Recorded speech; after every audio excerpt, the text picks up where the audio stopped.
नाही. मी आत्ताच सभागृहामध्ये आलेलो आहे आणि एखाद्या ओळखीच्या व्यक्तीवर अशा पद्धतीची कारवाई झाली की ताबडतोब त्याला दुसऱ्याचं नाव जोडणं याच्यामध्ये काय अर्थ आहे असं मला वाटत नाही. त्याच्यामुळे जी काही कारवाई झालेली आहे त्याच्यामध्ये जे काही तथ्य असेल ते बाहेर येईल. तो शेतकऱ्यांसाठी सहाय्यता निधी असतो तो अगदी उत्तुंग खर्चाला गेलेला आहे. अशा प्रकारचं ट्विट जे त्या अंबादास यांनी केलेलं आहे. शेतकऱ्यांसाठी जी मदत निधी जमा केली होती तर ती गमावली होती त्यापैकी काही खर्च केलेला नाही असं ते ट्विट आहे अंबादासांनी. ठीक आहे, शेतकऱ्यांच्या बाबतीमध्ये महायुतीच्या सरकारनं म्हणजेच मुख्यमंत्री देवेंद्रजी असतील, त्याच्यानंतर आमचे नेते एकनाथ शिंदे साहेब असतील आणि अजितदादा असतील यांनी जी काय आश्वासनं दिलेली होती, जी काय कर्जमाफीच्या संदर्भातली भूमिका घेतलेली होती, त्याला जी तारीख दिलेली आहे त्याच्या अगोदर ती सगळी प्रक्रिया पूर्ण होईल. परंतु अवकाळी पावसानं असेल, सततच्या पावसानं असेल, जे शेतकऱ्यांचं नुकसान झालेलं आहे त्याच्यावर देखील उपाययोजना जी केली होती नुकसान भरपाईची, ते देखील खात्यामध्ये जमा होत आहे. त्याच्यामुळं विरोधकांना रोज काहीतरी विधानसभेच्या अधिवेशनाच्या वेळी एक ब्रेकिंग द्यायची असते, त्याच्यामुळे ह्या सगळ्या गोष्टी घडत आहेत. मला असं वाटतं की विरोधकांनी शेतकऱ्यांच्या भावनांशी खेळू नये. तुमच्यावरती टीका केलेली आहे. भास्कर जाधव असं म्हणतायत की आमच्या आंब्यावरती घाला घालण्याचा प्रयत्न केला जातोय आणि मंत्री हे तगडुजी उत्तरं देत आहेत. त्यांना जर फरक पडत नसेल तर त्यांनी गुजरातला जावं असं तुमच्यावरती टीका केलेली आहे. मी सुरुवातीला जसं सांगितलं की वलसाड आंब्याच्या बाबतीमध्ये जे काही वातावरण तयार केलं जातंय त्याच्यापेक्षा कितीतरी पटीनं मधुर आणि प्रसिद्ध असलेला आमचा रत्नागिरी हापूस आणि देवगड हापूस आहे.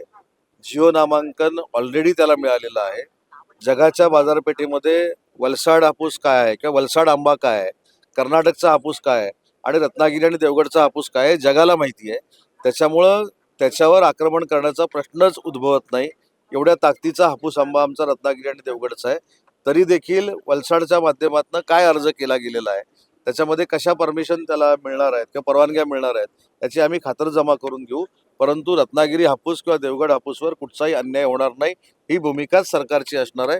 त्याच्याबद्दल कुठेही दुमत असण्याचं काही कारण नाही. केवायसी रखडली म्हणून जे शेतकऱ्यांना मदत जाहीर केली होती शासनाने, त्या केवायसी मुळे कोट्यवधी रुपयाची मदत जी आहे ती अनेक शेतकऱ्यांपर्यंत पोहोचली नाही. कोणाचं नेमकं फेल्युअर म्हणा? काही त्रुटी असतील तर त्या दूर केल्या जातील, परंतु केवायसी मुळे कुठच्याही शेतकऱ्यावर अन्याय होणार नाही ही देखील आमची भूमिका आहे. KYC मुळे 355 कोटी अडकून पडलेले आहेत सरकारला. गुजरातचं 500 मीटर आत पालघरमध्ये आलेले तंबू ठोकले त्याच्यावर तिथे ग्रामस्थ संतापले. तर याच्यामध्ये माहिती घेऊ ना. आता सीमावाद सुरू झालाय, गुजरात आतमध्ये महाराष्ट्रात घुसलंय की महाराष्ट्र गुजरातमध्ये घुसलंय हे मला इथे आता नागपूरमधनं सांगता येणार नाही. परंतु अशा पद्धतीची जर भूमिका असेल तर त्याची माहिती घ्यावी लागेल आणि माहिती घेऊनच बोलावं लागेल. सर, तुम्ही मराठी भाषेचे मंत्री आहात. आता लेखी उत्तरात कबुली दिलेली आहे की राज्यामधल्या अनेक मराठी शाळा बंद झालेल्या आहेत. आता मुंबईतील मराठी शाळा बंद झालेल्या आहेत. काय नेमकं राज्य शासन करतंय मराठी शाळांचं? मराठी भाषेचा मंत्री म्हणून शालेय शिक्षण विभागाच्या मराठी भाषेच्या शाळा ह्या माझ्या अंतर्गत येत नाहीत, त्या शालेय शिक्षण विभागाच्या अंतर्गत येतात. परंतु मराठी भाषा ही प्रत्येकापर्यंत पोहोचली पाहिजे. ती आपली मायबोली आहे, मातृभाषा आहे.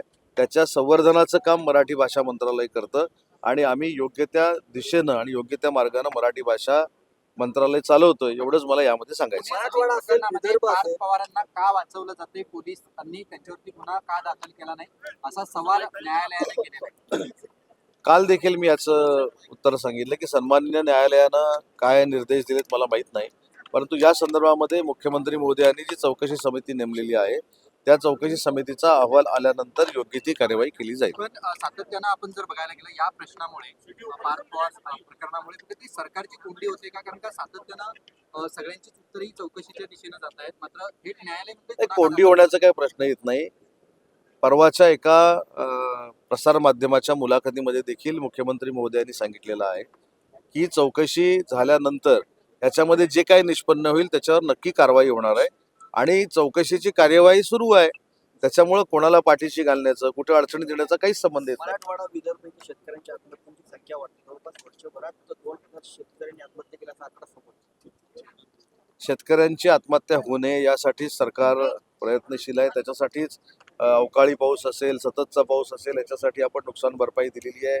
जी तारीख 30 तारीख जी दिलेली आहे जूनची कर्जमाफीची, त्या संदर्भात कर्जमाफी ही देखील आत्महत्या रोखण्यासाठी कारणीभूत ठरणार आहे. त्यामुळे अनेक उपाययोजना शेतकऱ्यांच्या आत्महत्या होऊ नयेत यासाठी शासन करतं. शेतकरी सन्मान शुभेच्छा आहेत. शेतकरी सन्मान योजना एका ठिकाणी राज्य सरकार म्हणतं की शेतकऱ्यांसाठी आम्ही काम करतोय, मात्र शेतकरी सन्मान योजनेचा लाभ जो आहे तो अनेक शेतकऱ्यांना आदेश दिला की निधी वर्ग करा, मात्र तो निधी शेतकऱ्यांना पैसे भेटले नाही, या बाबतीमध्ये स्पष्ट भूमिका शासनाची अशी आहे, मुख्यमंत्र्यांची, दोन्ही उपमुख्यमंत्र्यांची देखील आहे, की शेतकऱ्यांसाठी ज्या ज्या काही योजना मंजूर केलेल्या आहेत, ज्या ज्या काही फॅसिलिटीज दिलेल्या आहेत, त्या तंतोतंत शेतकऱ्यांपर्यंत पोहोचल्या पाहिजेत.